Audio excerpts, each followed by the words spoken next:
पाकिस्तान के prime cricketer जो हैं बाबर आजम, बब्सी द किंग, रिजवान और शाहिनशाह अफरीदी, ये सेंट्रल कॉन्ट्रैक्ट की एक कैटेगरी में नहीं है। पाकिस्तान के 3 प्राइम खिलाड़ी जिनका के पूरी दुनिया के अंदर जिनको के आता है अपना हाथ दिखाता है कि जी मेरा फ्यूचर की होएगा। तो जूमी पहले हाथ देखता है, कहता तू गरीब है, गरीब हो जाएगा। कहता अच्छा। नजूमी फिर कहता तू और गरीब हो जाएगा। कहता फिर तू बहुत गरीब हो जाएगा। तो कहता फिर तू यूज्ड टू की क्रिकेट की हिस्ट्री में आज दूसरा सबसे बड़ा जोक हुआ वो ये, पहले तो ये था कि बाबर आजम को एशिया कप से बाहर किया गया और रिजवान को भी। दूसरा ये कि पाकिस्तान के जो सिलेक्टर्स हैं उन्होंने जो सेंट्रल कॉन्ट्रैक्ट अनाउंस किया उसमें ए कैटेगरी ही खा गए नहीं है। और लग यही रहा है कि आइंदा बरस फरवरी में जो T20 वर्ल्ड कप होगा ये दोनों उस टीम का हिस्सा नहीं होंगे until and unless Asia cup में पाकिस्तान की कारकर्दगी मायूस कुन रहे और उसके अलावा अफगानिस्तान से जो मैचेस हैं उनमें पाकिस्तान कामयाबी हासिल करे। लेकिन ये एक हैरत की बात है, मैं जब से क्रिकेट कवर कर रहा हूँ, जब से कैटेगरीज देख रहा हूँ कि ए कैटेगरी के काबिल कोई भी नहीं है खिलाड़ी। इसका मतलब यह है कि पाकिस्तान क्रिकेट जवाल की तरफ गामजन है। यही तो मैं समझना चाह रहा हूं आपसे। गामजन है ये तो हम एतराफ कर रहे हैं मिर्जा साहब कि हमारे यहाँ एक कैटेगरी का एक भी प्लेयर नहीं है।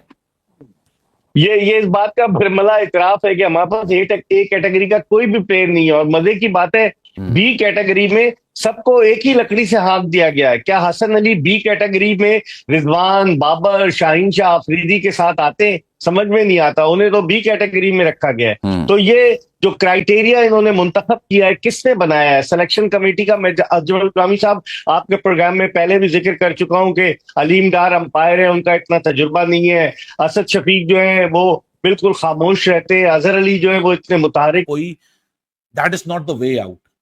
ये जो आपको कैटेगरी ए में कोई नजर नहीं आ रहा ना, ये इसलिए कैटेगरी ए खत्म नहीं की गई कि यहां किसी को सजा दे रहे हो आप। ये कैटेगरी ए इसलिए खत्म की गई क्योंकि आप लीगली इनके पैसे नहीं कम कर सकते थे। आप बढ़ा सकते थे, कम नहीं कर सकते थे। क्योंकि जो 3 साल पहले कॉन्ट्रैक्ट साइन हुआ था उसमें 3 ईयर की बाइंडिंग थी कि 3 साल तक ये कॉन्ट्रैक्ट चलेगा और हर साल इसके ऊपर ईयरली रिव्यू होगा। सो पीसीबी लीगली कम नहीं कर सकता था, इंक्रीज जरूर कर सकता था। जिस तरह कैटेगरी सी और डी में 1.5 2 लाख रुपए बढ़ा दिए गए कि हाँ जी अब हम आपको इंक्रीज कर रहे हैं वहां। लेकिन कैटेगरी ए को इसलिए खत्म नहीं किया गया कि यहाँ परफॉर्मेंस इनको लगता नहीं कोई इसमें फिट इन हो सकता है इनके क्राइटेरिया में। वो इसलिए खत्म किया गया क्योंकि ये सिग्नल देना चाह रहे हैं कि कोई प्लेयर अनटचेबल नहीं है, रिगार्डलेस उसकी कोई भी लेगेसी हो, वो जितना भी बड़ा नाम हो, वो भाई साहब हमारे गुस्से के सामने या हमारी डिसअपॉइंटमेंट के सामने या हमारी सख्ती के सामने उसकी कोई हैसियत नहीं। डेलिब्रेट एफर्ट है ये मैं आपको 100% बता दूं। ये कैटेगरी ए को इसलिए नहीं किया गया कि कोई परफॉर्मर नहीं है जिसको आप रखो। मैंने अभी बताया ना माइक और आकिब की क्या सोच है सेंट्रल कॉन्ट्रैक्ट को लेकर। आकिब देख रहा है पिछले 12 मतलब इनकी जो एबीसी है वो बी से स्टार्ट हुई, ए खा ही गए। ये पढ़े लिखे समझदार पता नहीं कौन से स्कूलों में पढ़े, ठीक है। मतलब हालत आप चेक करें कि बाबर आजम से इतना घबराए हुए ये कि इन्होंने ए कैटेगरी खत्म कर दी। उसकी रीजन है, उसकी रीजन ये है क्योंकि इससे पहले जो ए कैटेगरी में थे उसमें रिजवान भी था, उसमें बाबर भी था।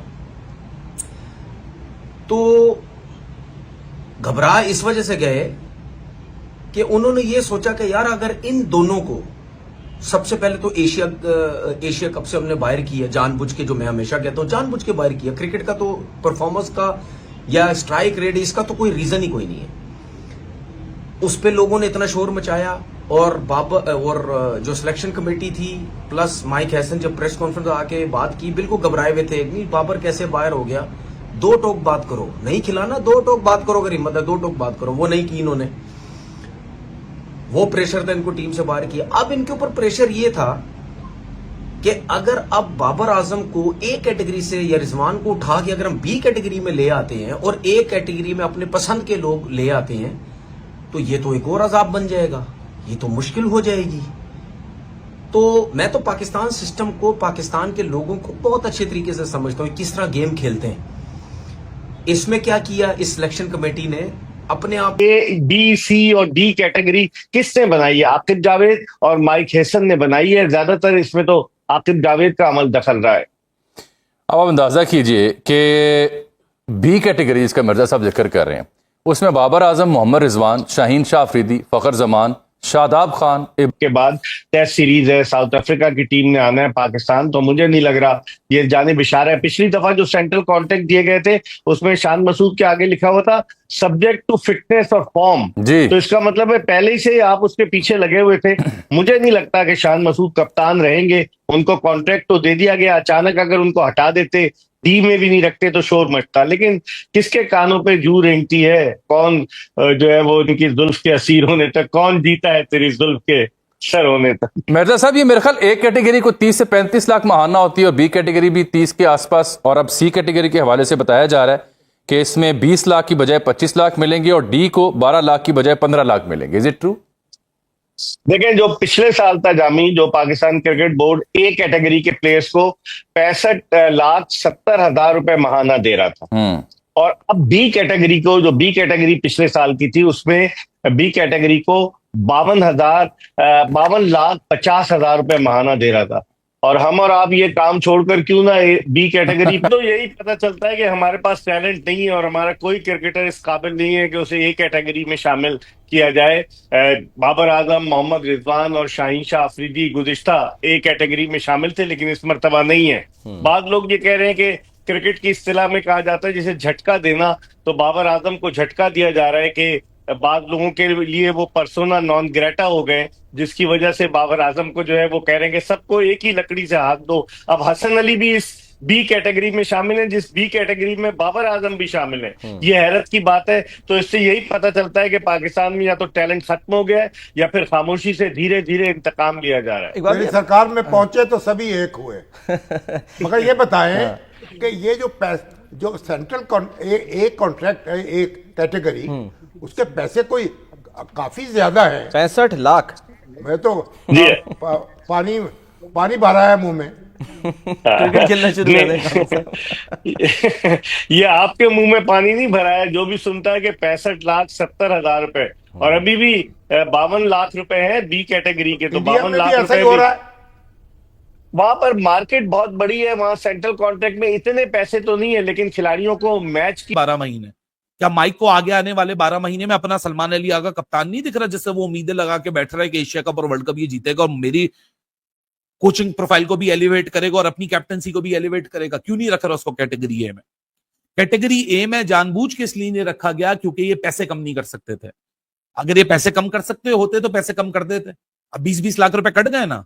अब बाबर रिजवान के ऊपर आप क्या करते? पैसे तो आप उनके कम कर नहीं सकते थे, तो आपने क्या बोला कि आप उनकी कैटेगरी डिमोट कर देते। 20-20 लाख रुपए का जब महाना झटका पड़ेगा ना, यानी साल का 2,40,00,000 रुपए, तो शायद ये अपना और उस पर फोकस हो जाएंगे। ये सोच है बोर्ड की। अब जो फिलॉसफी को सेव किया कि नहीं जी हमने ए कैटेगरी खत्म कर दी, और सबको, जितने भी सीनियर थे उनको सबको बी में लेके आ गए कि इनकी बात भी पूरी हो गई, बी कैटेगरी के पैसे ही मिलेंगे सबको, और ए कैटेगरी हमने शुरू से ही बिल्कुल ही खत्म ही कर दी कि अब कोई ये कह ही ना सके कि बाबर आजम और रिजवान को देखो जी हमने बी में कर दिया, बाकी तो इनसे फारिग प्लेयर जिनकी इतनी। दोस्तों, एशिया कप का शेड्यूल जारी हो चुका है और अब भारत पाकिस्तान का महामुकाबला एक बार फिर से सबकी धड़कनें तेज करने वाला है। लेकिन इस बार पाकिस्तान क्रिकेट से एक ऐसी खबर आई है जिसने सबको हिलाकर रख दिया है। जी हां दोस्तों, पाकिस्तान टीम के सबसे भरोसेमंद बल्लेबाज बाबर आजम और मोहम्मद रिजवान को टीम से बाहर कर दिया गया है। सिर्फ इतना ही नहीं, बल्कि पीसीबी ने दोनों को सेंट्रल कॉन्ट्रैक्ट से भी बाहर कर दिया है। सोचिए, वो खिलाड़ी जिनके दम पर पाकिस्तान की जीत की उम्मीदें बंधती थी, वही अब टीम का हिस्सा नहीं रहेंगे। यह पाकिस्तान क्रिकेट के लिए किसी बड़े झटके से कम नहीं है। वहीं दूसरी तरफ अगर हम भारत की टीम की बात करें तो स्क्वाड का ऐलान हो चुका है, और सबसे चौंकाने वाली बात यह रही कि कुछ बड़े नामों को बाहर रखा गया है। यह फैसला फैंस के लिए हैरान करने वाला है। दोस्तों, पाकिस्तान में इस फैसले के बाद मीडिया और फैंस दोनों ही बुरी तरह भड़क चुके हैं। सोशल मीडिया पर बवाल मचा हुआ है। लोग कह रहे हैं कि अगर बाबर और रिजवान जैसे खिलाड़ी ही बाहर कर दिए जाएंगे तो टीम पाकिस्तान क्या वाकई भारत का मुकाबला कर पाएगी? वही भारत में सबकी नजरें अब इस महामुकाबले पर टिकी हुई है, क्योंकि बिना बाबर और रिजवान के पाकिस्तान की बल्लेबाजी की रीढ़ ही टूटती नजर आ रही है। तो दोस्तों, आप क्या सोचते हैं? क्या पाकिस्तान बिना बाबर और रिजवान के भारत से जीत पाएगा? कमेंट में अपनी राय जरूर बताइएगा, और अगर वीडियो पसंद आया हो तो चैनल को सब्सक्राइब करना बिल्कुल मत भूलिएगा।